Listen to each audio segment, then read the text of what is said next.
Hello and welcome to another edition of Snakes Territory. I'm Jesse Friedman, along with my co-host Jack Sommers.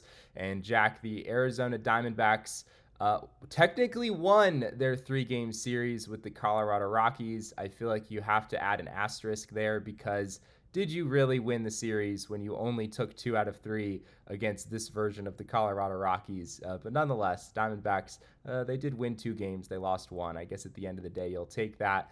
Jack, of course, Merrill Kelly starred in the finale of the series on Sunday. And overall, not a terrible series for the Diamondbacks, even though I know a lot of people are going to have a very hard time forgetting about what happened on Saturday. It felt like at the beginning of the series that expectations maybe were unfairly set high at a mandatory sweep. But when you go up 11-6 in game two, and you have Merrill Kelly going the next day, you feel like, okay, they can do this. They should do this. And they didn't in spectacular fashion. So it left a very bitter taste, and they won today, but it still leaves a difficult feeling for everybody, I think, of what might have been, especially since the Giants won 3 games. And so you actually lost a game to the Giants in the wild card. Merrill Kelly, as I mentioned, was absolutely outstanding. Really, for the second time in the past week, just sort of single-handedly willed the Diamondbacks to victory. It obviously did need some help from his offense, but not a whole lot. Just the Ketel Marte home run in the Sunday game. But Jack Kelly was just outstanding. 7 innings, only 1 hit allowed, no runs, 3 walks, 11 strikeouts. He really was everything the Diamondbacks needed in the finale of this series. Incredible. 11 strikeouts, just one off his career high. He did walk 3 batters. He was kind of, well, I didn't really feel great about the 3 walks, but I guess with the line I walked away with, I can't beat myself up too much. I'm like, okay, sure, Merrill. uh, but he had a no hitter going through 5. He gave up that hit in the 6th inning, his first hit, and there was some discussion about, were you aware of it? Did you know that you had a no hitter? And he's like, yeah, of course I knew. I mean, I was aware of it, but we track everything, he said, and he knew where his pitch count was. And his comment was, I had no false hope of a complete game. There was no way that he was going to go all the way. He did go 109 innings, but it did make me look up Randy Johnson's May 18th, 2004 perfect game. He threw 117 pitches in that game, 0 walks, 13 strikeouts. And then, of course, you had Edwin Jackson's 2010 Diamondbacks no hitter, 149 pitches with 8 walks and 6 strikeouts. I don't think we'll ever see that again, probably not in my lifetime. So, Merrill, 109 pitches. He did say, I asked him, I said, are you kind of happy to have the extra day off before your next start? And he was. He says, hey, at my age, I'll take the extra day. I could really use it. But a fabulous outing. He was just terrific. Got all the swing and miss that you would ever want and need on your changeup. Had some with, the cutter and the two-seamer as well. And it's just, I mean, he's an artist at work. I also saw a note online. If you take out his 9-run outing against the Yankees, in all his other starts, he now has a 2.00 ERA. If you just deduct that one, but I think it was 2.36 he ended up today with, something like that. So he's been phenomenal, and who knows? He may be pitching in the All-Star game for all we know. Yeah, I mean, I guess that's not all that outrageous. He's at 3.26, a 3.26 ERA after the conclusion of this start. And yes, if you can just take away the one game where he gave up 9 runs to the Yankees, then yeah, that number starts to look really, really good. He was just outstanding, Jack. And as I mentioned earlier, while this Diamondbacks offense has generally been pretty productive. Certainly for the season as a whole, it has been very good. But in Merrill Kelly's last 2 starts, he hasn't gotten much. It was a pair of solo Corbin Carroll home runs in his previous outing against the Giants. And today against the Rockies, it was just a solo home run from Ketel Marte, which, side note, was a little bit wild because it felt like, based on that first inning, where the Diamondbacks made Chase Dollander throw 38 pitches. It was like, all right, they only got one run in the first, but they're gonna get to this guy. And then to Dollander's credit, he was really able to settle in from there. But yeah, going back to Merrill, the lack of run production that he's received in these last two starts has really made it just all the more impressive that he's been able to go out and pitch the way that he has. Yes, amazing. Also, Kevin Ginkel worked all three games in this series, and he pitched a scoreless inning. And we had another white knuckle save from Shelby Miller. Yes. Gave up a pretty solid base hit. Gave up a double that fell in. That I think Corbin actually got a late break on.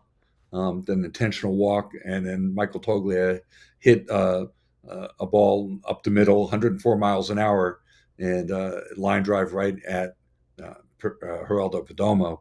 And the ball was off the plate. As a matter of fact, in the locker room, I overheard Shelby Miller talking about like, hey, the ball is this far off the plate. I mean, I don't know how he got that much wood on it, but he did, and they came that close to giving up the lead. So it was a little bit of a white knuckler there at the end. That's all I can say about it. But he converted the save. He's 4 of 6 now in save conversions. It was a white knuckler that still ended well for the Diamondbacks, unlike the game on Saturday. And yes, we will circle back to that game. We'll also talk a little bit about Corbin Burnes, who pitched very, very well in the game on Friday, continues to really stay hot. We'll do all of that on the other side of this break from the guys over at Foul Territory. FT fam, let's talk about the HOF app. If you're into parlays, but sometimes you're missing the mark more than you would like to, can I introduce you to some serious analytics on an app that is easy to read and comprehend? And I'm sitting next to a man who knows how to place a parlay. Yeah, and the biggest thing is breaking down a parlay with this Hall of Fame app. There's the situations that you'll find easier to do. It's very helpful and understanding. And if you like, gambling, sometimes this is really good to know. So get on there, get on that Hall of Fame app and check it out. Yeah, this is info that will help you, okay? With a 4.9 rating in the App Store and over 6,000 five-star reviews, safe to say that HOF has already helped a lot of people bet smarter. For a limited time only, FT listeners can get a 7-day free trial and 50% off their first month when they use code FOUL at checkout. Download the HOF app on iOS or Android. Enter code FOUL and you're all set. So we mentioned the bullpen, Jack, and yes, although the Diamondbacks did find a way to win this series, and the bullpen bent but didn't break in the Sunday game and was pretty solid, just really 3 clean innings on Friday. But on Saturday, it was hard to ignore what happened there, Jack. It was frankly an utter disaster as the bullpen covered 4 innings, allowed 8 runs on 11 hits, and a game that the Diamondbacks once led 11-6. They ultimately wound up losing 14-12. I'm going to read off some crazy stats. People have probably already seen these on social media, but if you haven't, they're so mind-blowing that I feel the need to repeat them. The Diamondbacks entering play on Saturday had never lost a game in franchise history where they had scored 12 or more runs. And then Saturday came, the Diamondbacks against the 7-37 Colorado Rockies wind up scoring 12 runs but losing 14-12. Another stat that was floating around, the Diamondbacks entering this season were, I believe it would be 233-1 when scoring 11 or more runs in a game.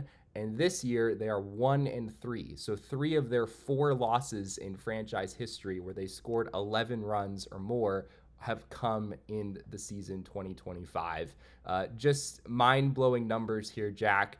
And yet another example of a bullpen that has been a pretty big problem for this team this season. Yeah, I think Michael McDermott on our website summarized what happened the best in the easiest way. He said Arizona's bullpen was handed a 5-run lead and only got 3 outs before surrendering it. I mean, that's just stunning. I mean, unfortunately, Jalen Beeks has been very good this year, but he got into that game early. I was a little surprised maybe that they didn't, with a 5-run lead, maybe give Christian Montes de Oca, who had been called up, a shot at see if he could get through an inning. and kind of stretch it out that way and bridge it.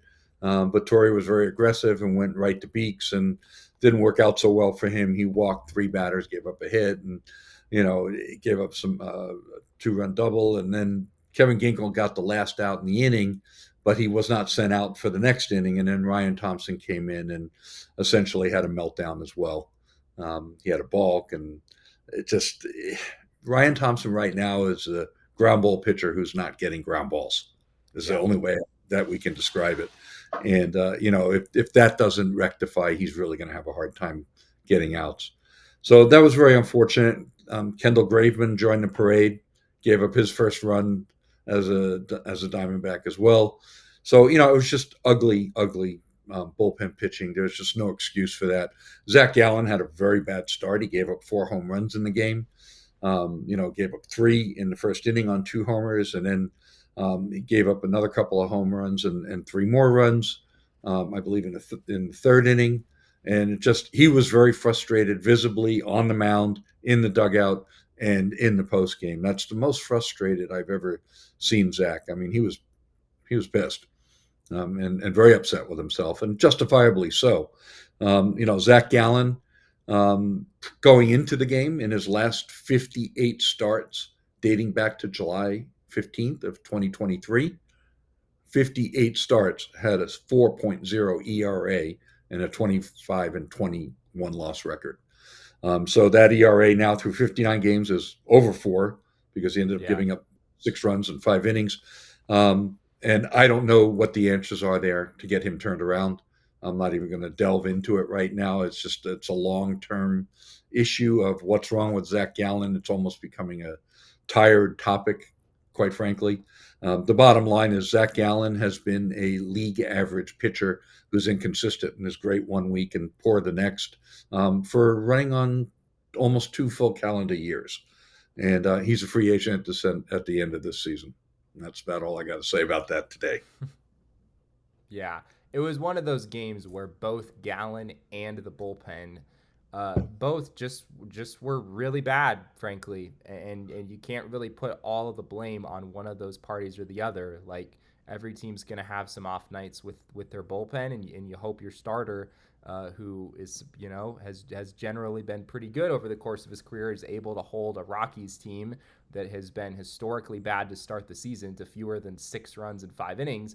And on the other hand, starters are going to have their off nights. Even the best starters in the league are going to have their off nights, and you hope that your bullpen doesn't have a game like that against a Rockies team that, again, had been really historically bad coming into this series. So just brutal all the way around. I know people are keeping lists at this point of the Diamondbacks' worst losses of the season, and it feels like we just have new entries to that list, like basically every week, feels like every few days even. This game was certainly one that you'd put in that category. I guess sticking with the bullpen though, Jack, it feels like while this was just one game, the D-backs still took 2 out of 3. There is a larger question that you could ask here about, can a team with this caliber of bullpen find a way to the postseason in general? And to me, the answer is pretty obviously no. I would agree with that 100%.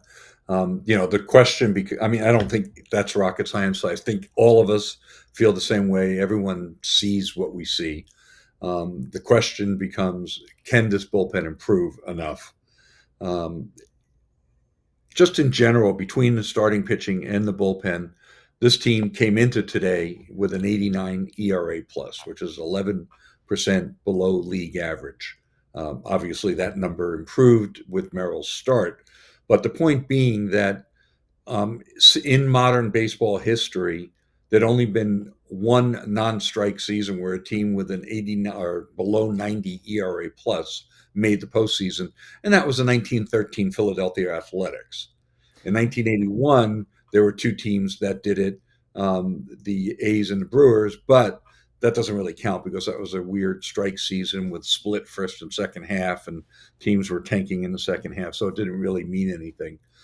It just isn't done. Even if you up that to 95 ERA plus, the last 2 teams to make the postseason with under a 95 ERA plus are the San Diego Padres and the New York Yankees in 2005. It just isn't done. So this team is going to have to put up at least in total between their bullpen and their starting pitching at least 100 ERA plus to end the year at 97. At 97, now you can make up for it with a really good offense. Yeah. But if you're under 95 or in the low 90s, you're not going anywhere.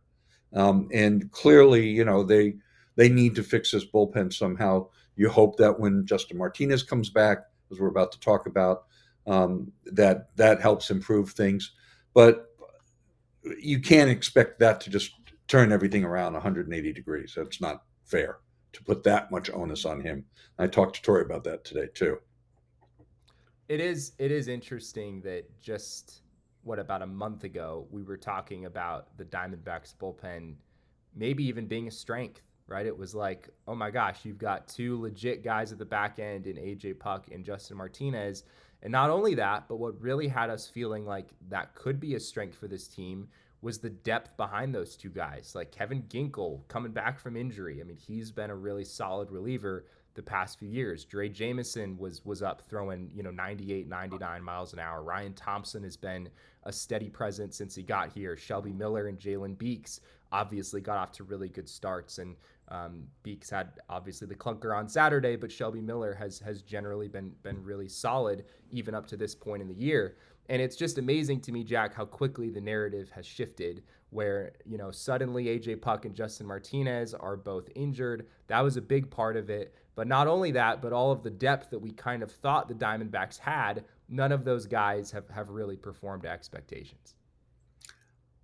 Yeah, I mean, what's more stunning than how quickly the narrative shifted was how quickly the ERA increased.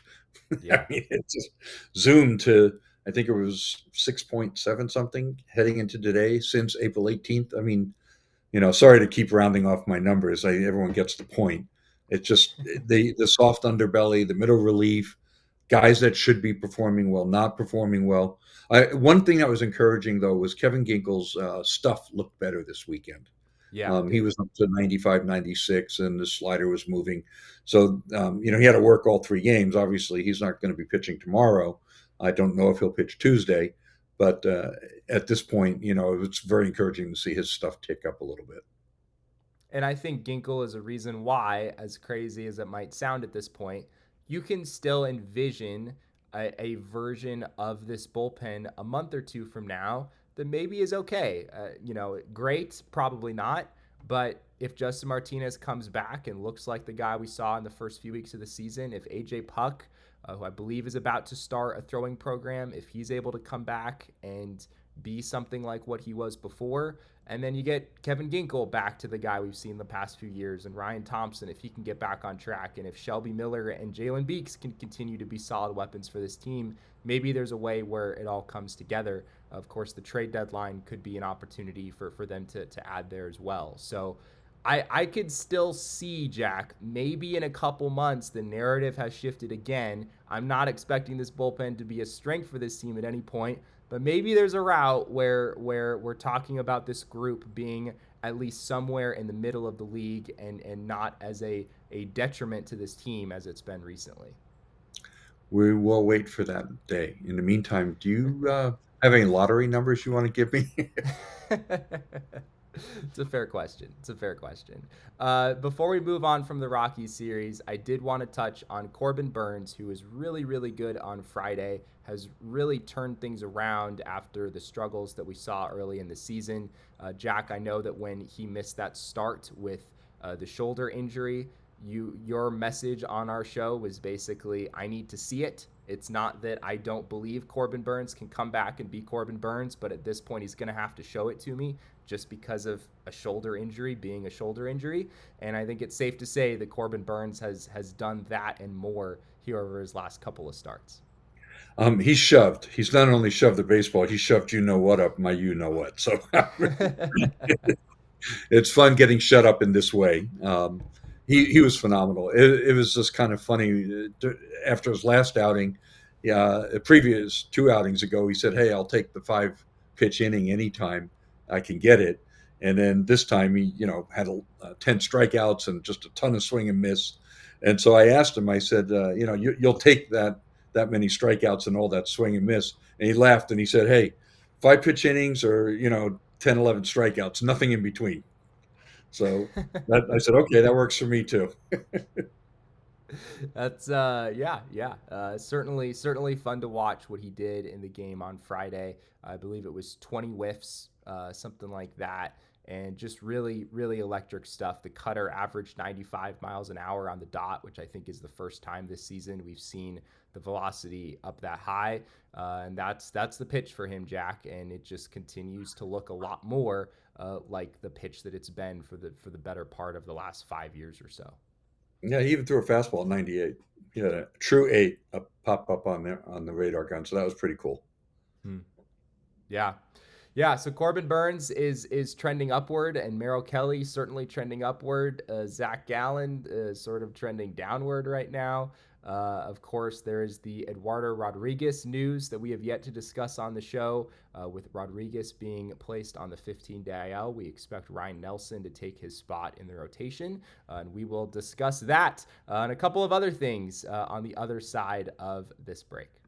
I just want to say, before Arena Club, if you were trying to very actively buy, sell, trade, it was very complicated and used a lot of mail that was unnecessary. Yeah, I didn't even know how to do it, but I'm glad we have Arena Club now because it's a one-stop shop for everything card related. It is. And right now, you can get 20% off your first slab pack or your first card purchase by going to arenaclub.com/FOUL. Use code FOUL. If you're a collector, you've got to check out Arena Club. Go get after it. So, Jack, it happened. We sort of suspected that maybe this was something the Diamondbacks could do at some point. Eduardo Rodriguez was placed on the 15-day IL with shoulder inflammation. Of course, he had the shoulder injury last season that kept him out for the majority of the season. It is, I guess, not for us to speculate whether this is the true mystery IL stint.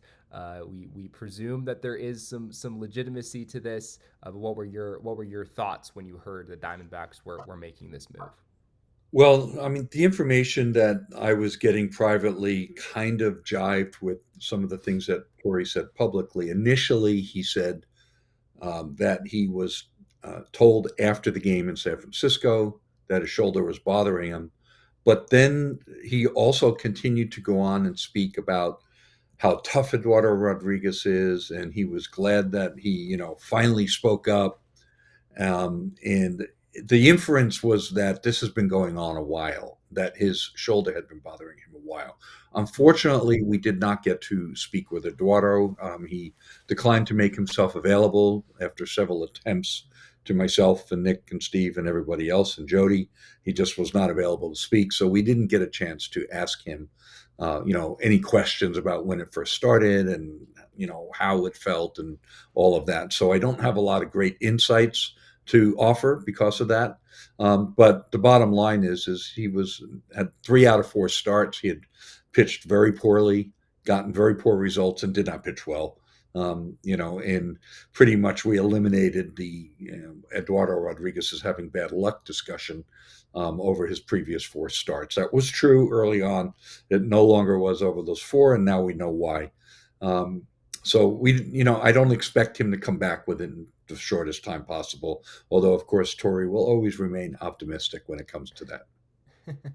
So Ryan Nelson is expected to slot in to replace Eduardo Rodriguez in the rotation. I know, I believe the last show that you and I did together, Jack, we were sort of going back and forth on whether this was a decision the Diamondbacks clearly needed to make, like what grounds they had to stand on to keep Eduardo Rodriguez in the rotation. We don't really need to have that conversation anymore because this is the route the Diamondbacks are going with Erod now on the IL. Ryan Nelson is going to be in the rotation for a little while here. And I think I'm happy for Ryan as much as I never want to see a player get hurt or struggle or go on the injured list. At the same time, it's never really felt fair to Ryan Nelson to be in this role that he's been in. I know you made that point in our last show together about how he's not really been in a very fair position for us to really evaluate him, just kind of going back and forth between these longer stints out of the bullpen and these shorter stints. hard to find a rhythm. And now I guess we'll get an opportunity to see what Ryan Nelson looks like back in a starter's role. Yeah. Keep in mind that he's probably going to be limited to about 65 to 70 pitches on Tuesday. Right. Torrey might have been playing a little possum there. Sometimes he'll give us a number when it may be actually higher in his mind to, I don't know, deke the Dodgers into thinking differently or constructing their lineup differently. I don't think he's ever going to outthink them when it comes to that kind of stuff. But he did say 65 to 70.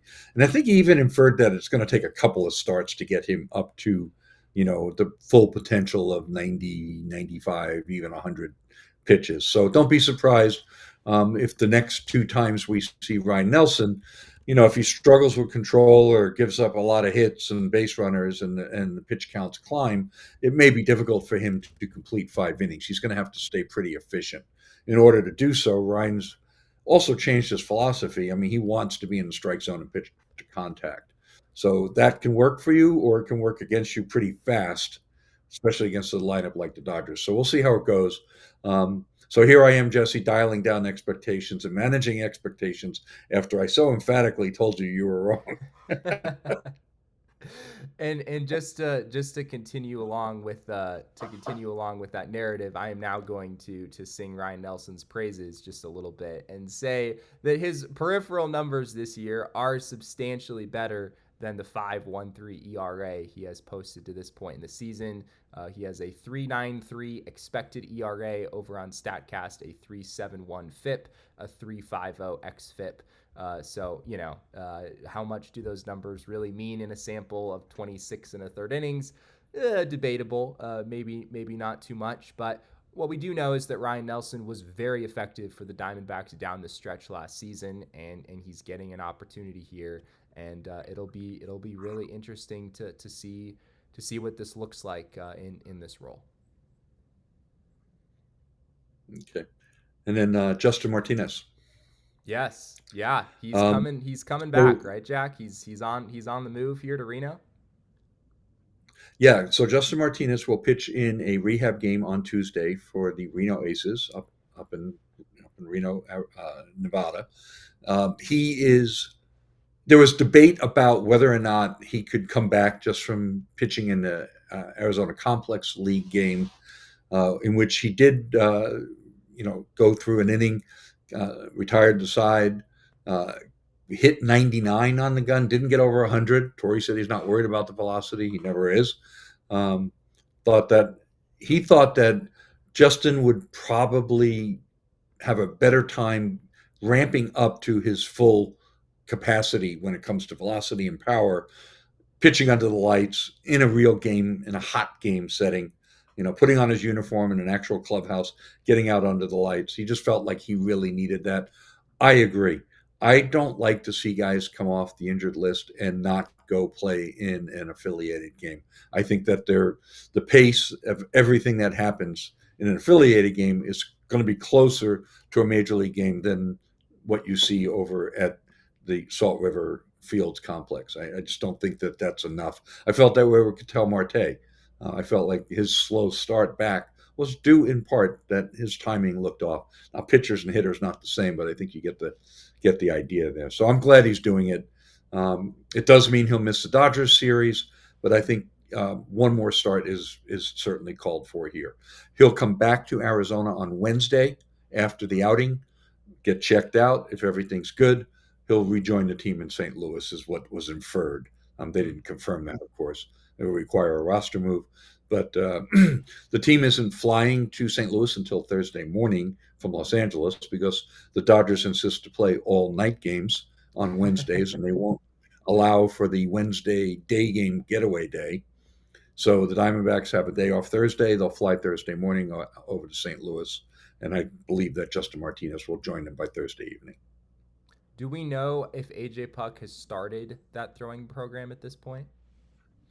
The last word we had was he was still doing plyo balls and plyometrics and that kind of stuff. He hadn't actually started. He was just throwing plyo balls. That was the most recent update we had. I don't think that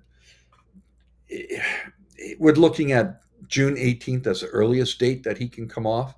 So he's probably supposed to start throwing in the next couple days, but at this point, it's still at least 4 to 5 weeks away, minimum. Yeah. Yeah. Once they put him on the 60-day, it was pretty clear this was not going to resolve anytime super soon. Well, as we've been alluding to, the Diamondbacks do have another series against the Los Angeles Dodgers coming up. This time, they are headed out to Dodger Stadium for a 3-game set Monday through Wednesday. We have the pitching probables here. It's Brandon Pfaadt against Landon Knack on Monday, Ryan Nelson against Yoshinobu Yamamoto on Tuesday, and then Corbin Burns against Dustin May on Wednesday. Of course, it's only been about a week and a half since the Diamondbacks last played the Dodgers. A couple starting pitchers on both sides that each of these teams have just seen. The Dodgers have been showing themselves to be human here, Jack, as they just lost 2 out of 3 to the Los Angeles Angels over the weekend. 2 out of 3, or were they swept? For some reason, I'm thinking they were swept. I thought it was 2 out of 3, but I might be going crazy. I'm pretty sure it was 2 out of 3. Okay, well, I won't correct that. It doesn't matter. Bottom line is they're, still in first place or tied for first place. And I think that it's obviously anytime you go to LA, especially without Christian Walker, it's going to be a tough series. I'm going to miss seeing that guy, hit 4 or 5 home runs in 3 games. That would have been fun to see again. Sorry, I don't know why that just popped into my head, but it did. Yeah, I mean, maybe the legend continues though through Josh Naylor, Jack. Maybe he's just like passing. Maybe Walker passed the torch to Naylor, and he's about to hit 4 home runs in 3 days or something like that. We'll see. We'll see. That would be fun. Hopefully he can get one out in Los Angeles because Chase Field is such a difficult park for lefties to hit home runs. So maybe he can get a couple out there before the marine layer comes in.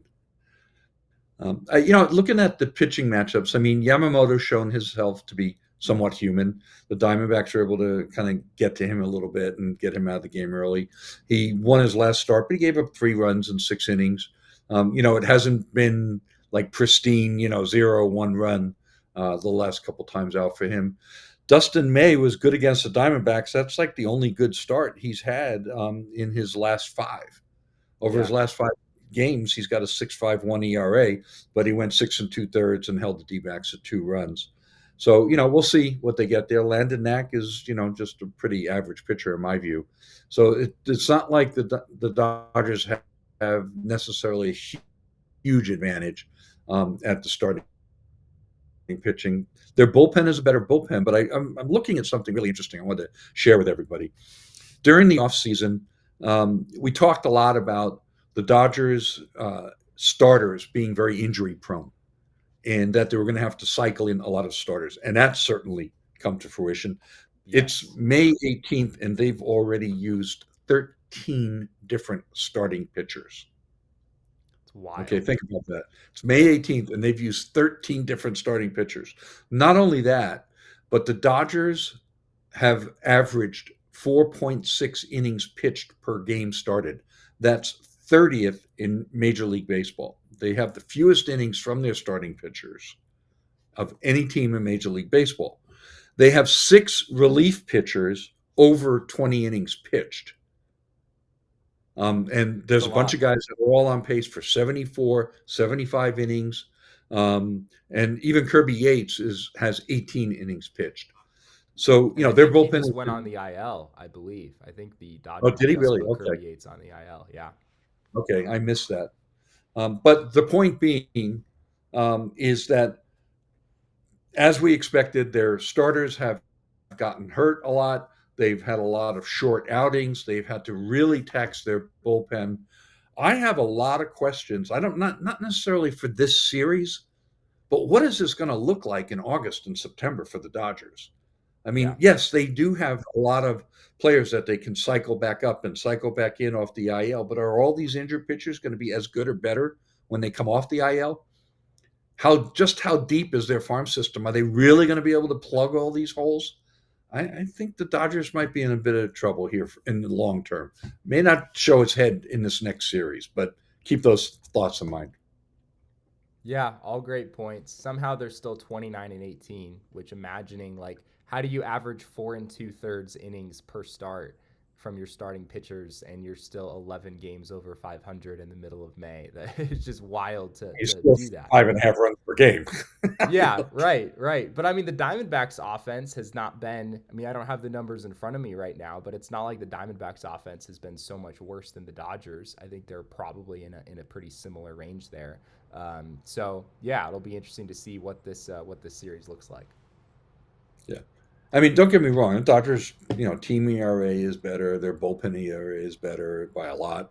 They still got good pitching. They got a bit better offense. And, they've been probably doing better situationally. I mean, they're still the Dodgers, and they got a tremendous lineup. So I'm not trying to make this sound like, oh, wow, these guys stink or anything like that.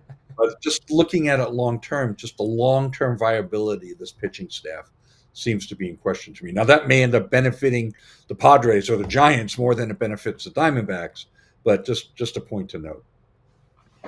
Well, it will be a fascinating 3 days in Los Angeles, as it always seems to be when the Diamondbacks go out there. Our next show will be coming on Wednesday night. We're doing a post-game show after that game, and then also planning a post-game show after the Diamondbacks series opener in St. Louis, that being on Friday night. So if you're planning out your week with us, we'll be live on Wednesday night and Friday night. Hope to have you all with us then. If you haven't already, be sure to subscribe to our channel here on YouTube. Drop a like on this video. Leave a comment. We'd love to interact with you. Over on social media, you can find us as well. I am at Jesse N. Friedman. Jack is at ShoeWizard59, and our show is at Snakes Territory. Of course, Jack does a great job covering the Diamondbacks over at Arizona Diamondbacks on SI. You can find his work at si.com/MLB/Diamondbacks. Jack, anything else before we say goodbye?